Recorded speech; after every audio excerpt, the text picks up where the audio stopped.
สื่อคนใดอย่าลืมก้าวขาขึ้นมาทางด้านหน้าเวทีเด้อยับเอากันในเดียว6 คนที่จะเข้าหอบไปนี่เนาะและตอนนี้เขาจะมาเริ่มต้นการอยู่ที่กรุ๊ป A กันก่อนแต่เขาบอกเลยเด้อว่าแซมบได้ประกาศตามผลคะแนนเนาะจะประกาศสุ่ม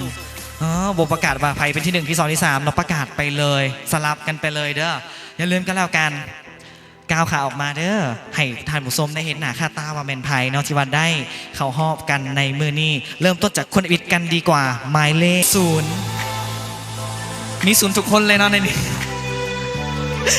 AF 002เนาะไอหลังเด้อก้าวขามาทางด้านหน้าเวทีกันเลยเนาะอันนี้คือเราประกาศผลแบบบอสุ่มลำดับคะแนนเด้อคนต่อไปสิประกาศไพ่ดีเด้เนาะคนต่อไปจากกลุ่ม A ทีนั่งทีที่2กันแล้วลำดับที่2ที่จะพาพวกเขาแข่งขันเข่าสู่หอบชิงชนะเลิศได้แก่หมายเลข AF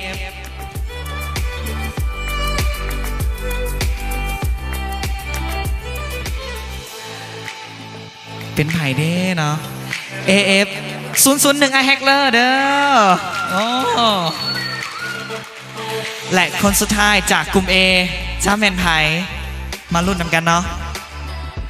และคนนั้นได้แก่หมายเลขAF 009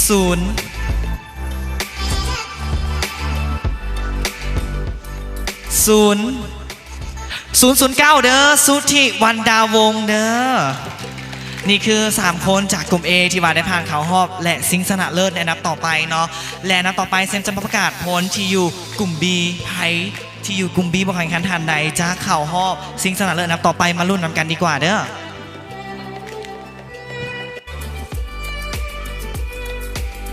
เส้นเก่าเส้นเคยเนาะประกาศผลบอลเลี้ยงตามลำดับคะแนนเด้อคนทำพิธีผ่านเขาหอบได้แก่หมายเลข AF 0เสียไผ่เด้เนาะเสือฟ้าสั้นคนทำมิตรในข่าวหอบจากกลุ่ม B ได้แก่หมายเลข AF 015เด้อไอคอของพวกเขาแมนปานตาเห็ดเนาะเสือฟ้าอิลีและคนที่2ได้แก่หมายเลขAF 020ลำละครอินทรีเชียงใหม่เด้อผู้สาวผู้เดียวในการแข่งขันครั้งนี้ฮอบนี่เนาะถือว่าได้ผ่านเขาฮอบไปทีเอ็มฮอยแล้วซิงชนะเลิศอันดับต่อไปแหละคนสุดท้ายมาลุ้นนำกันดีกว่าว่าจะเป็นไผ่ที่ได้เขาฮอบตอนนี้ผลประกาศก็ถือว่าอยู่ในมือแซมและแซมก็เป็นคนเดียวเลยตอนนี้ถึงหู้แล้วเนาะ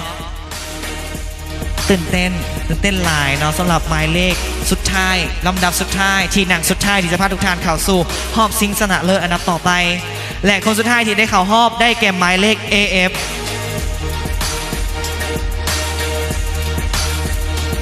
อย่างเสียแน่ขอเสียงกองเสียแน่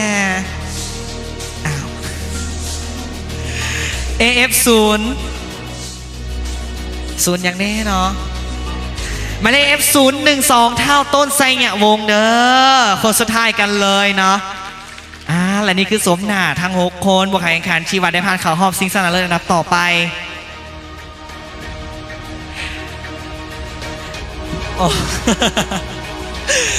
อีกตำแหน่งหนึ่งที่แซมอยากมอบให้นั่นคือไซงามมิตรภาพมาสั้นเนาะและขอแสดงความยินดีนำเด้อกับ6คนที่อยู่ทางด้านหน้านี่เป็นบุคคลแข่งขันที่ได้ผ่านเขาห้องในนับต่อไปและเขาบอกเลยว่าเขามีของรางวัลมอบให้ทุกคนเนาะนั่นคือปีเขาเบิงคอนเสิร์ตวันที่11นี่ให้กับผู้แข่งขันทุกคนเลยเด้อทางเวทีนี่ซึ่งทางทีมงานจะติดต่อหาบุคคลรางวัลในภายหลังทางด้านนี้น้องสาวให้ไปเทียบห้อยแล้วเนาะอะไรถือว่าเขาเข้าใจหลายด้วยผู้แข่งขันทั้งหมดเลยที่อยู่ทางเวทีนี่เขาเสียตัวมือให้ผู้แข่งขันเขาทั้งหมดแน่เก่งลายเนาะเดี๋ยวให้ผู้แข่งขันทั้งหมดพักผ่อนก่อนเนาะตื่นเต้นกันหลายพอสมควรหยุดก่อนเด้ออย่าฟ้าวก่อนเนาะทั้ง6คนเลยมีข่าวดีจะมาแจ้งอีก1อย่าง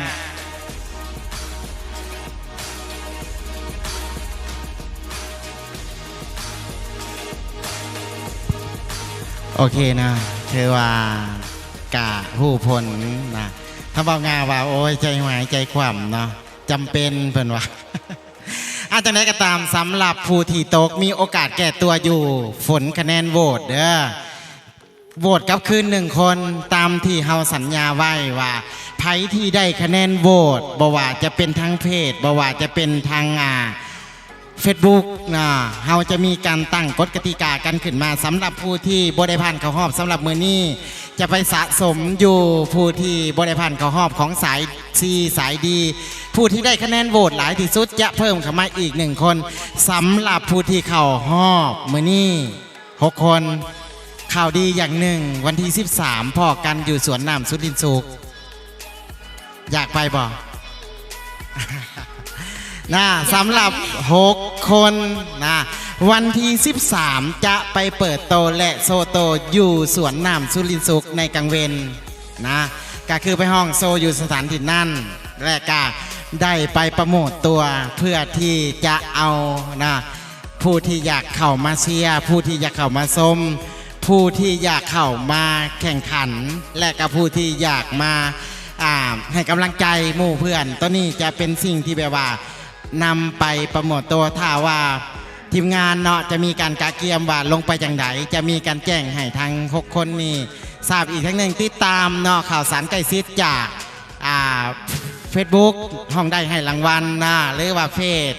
และการบ่ว่าจะเป็นทางเฟซเนาะดีเจแซมและกับครูเอทีมงานหลายๆคนเนาะบ่ว่าจะเป็นของเบางากะสามารถสอบถามข้อมูลข่าวสารทางศูนย์การค้าสวรรค์ไอเทคที่สำคัญเนาะกาผู้ที่บ่ได้พันเข้ารอบอย่าลืมมาชมมาเชียร์คอนเสิร์ตนะก็ถือว่ามีโอกาสที่จะได้เข้าไปใกล้ชิดกับนักศิลปินนะบ่ว่าจะเป็นภายในประเทศต่างประเทศที่เพิ่นรับเชิญมาอันนี้คือเป็นสิ่งที่ว่าเราจะไปเก็บกรรมบทเรียนหรือว่าจะไปเก็บกรรมข้อมูลแต่สิ่งที่ดีที่สุดเนาะผู้ที่ผ่านเข้ารอบฝึกฝนต่อไปและการสู่ต่อไปจนวินาทีสุดท้ายก็คือหลังจากนับแต่มื้อนี้ไปเนาะเฮาก็จะมีโอกาสได้พอกันอีกครั้งหนึ่งก็คือในสาย C สายดีและกับผู้ที่จะถูกโหวตเข้ามาอีก1คน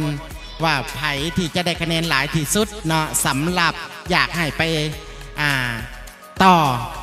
อีกใน1คนนั้นเนาะก็ถือว่าพยายามบอกหมู่บอกครู